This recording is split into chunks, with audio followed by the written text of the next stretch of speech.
ամենից անհասկանալի կետը ինձ համար հոկտեմբերի 18-ին, թե 18-19-ին, երբ Նիկոլ Փաշինյանը մերժեց պատերազմը կանխեցնելու ռուսական առաջարկին։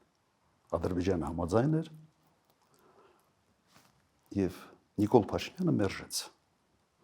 մերժեց հստակ իմանալով, որ պատերազմը պարտվելու է, որովհետեւ գլխավոր շտաբը զեկուցել է ուղղակի, որ պատերազմը շարունակելու ռեսուրս բանակ այլևս չունի։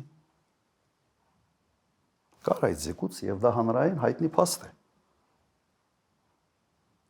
Բայց ինքը որոշում կայացրեց պատերազմը շարունակելու։ Եվ բացատրությունը հետեւյալն է։ Իր բացատրությունը։ Այդպիսի որոշում եմ կայացրել, որ ինձ չասեն, որ ես դավաճան եմ։ Եվ այդ որոշումը մեր ժողովրդի վրա նստել է առնվազն 2.500 լրացուցիչ զոհով եւ առնվազն 5-ից 6000 վիրավորներով։ Ոսա առաջնորդի քայլ է։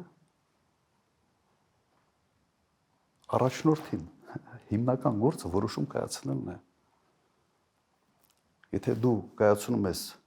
որոշումներ, ինչ որ սխալ ընկալումներից ելնելով, կամ դու կայացնում ես որոշում հստակ իմանալով, թե ինչ հետևանքներ է դա բերելու, եւ այնուամենայնիվ կայացնում ես այդ որոշումը, հիմա ինչ ասեմ։